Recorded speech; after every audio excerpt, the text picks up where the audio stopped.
5 minutos del Espíritu Santo. 25 de marzo. Hoy celebramos la Anunciación del ángel a María.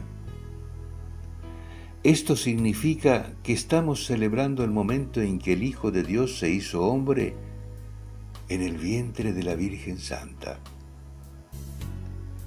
Pero eso es obra del Espíritu Santo. Por eso hoy festejamos esa acción maravillosa del Espíritu Santo que fue formando a Jesús dentro de María.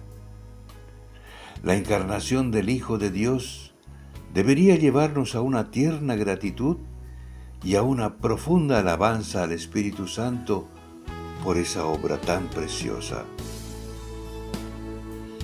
Es bueno recordar que toda la belleza de Jesús, de su mirada, de sus palabras y de sus acciones, ha sido obra del Espíritu Santo que lo formó admirablemente.